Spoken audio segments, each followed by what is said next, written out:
The flight was boarding soon, and my name had just moved to the top of the list. "Can I stay with you tonight?" I didn't feel like explaining everything to my dad and Leah. My dad had never been a fan of Nico. "Yeah, of course." She held the phone closer to her face. "Have you been crying?" I forced a smile. "I'm fine. Or at least, I will be." "What about Professor Dick?" she asked. For once, I didn't roll my eyes at her nickname for Nico. "I broke up with him." She let out a sigh of relief. "It's about damn time. You always were too good for him," Piper said. It was something I'd often heard from her the past few months. "And I'm moving home. Well, home-ish." I joined the line at the desk for the gate agent. "I'm going to Stanford."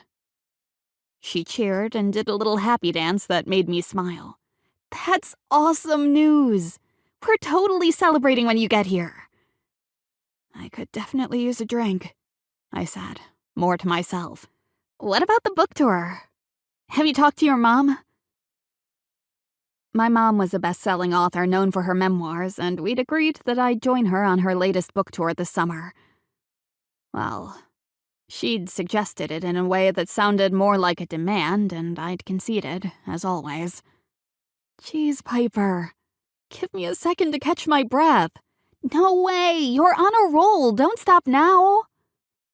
"Yeah, but would it really be that big of a deal to go with her? It's just for the summer. I can work on my business plan in my spare time." "Right, spare time." Piper barked out a laugh. "I thought we talked about this some." "It's a good compromise," I said, even knowing it wasn't true. "You mean sacrifice?" "Whatever." I stepped to the front of the line and asked Piper to hold. I got the tickets sorted out and then returned my attention to her. "We're about to board. I'll see you later." "I can't wait!" she squealed and blew me a kiss before disconnecting the call. I boarded the plane and checked my phone. There were a few missed calls from Nico. A few texts, too. I ignored them all and navigated to my inbox. I selected a recent email from Stanford and logged into my portal, my thumb hovering over the button to indicate my acceptance. This was it. There was no going back. Finally, I pressed the button, knowing that I was finally making the right choice. Because it was one I'd made for me. With that done, I'd settled back into my seat with a smile. I had no idea what came next, but I knew I'd taken the correct next step.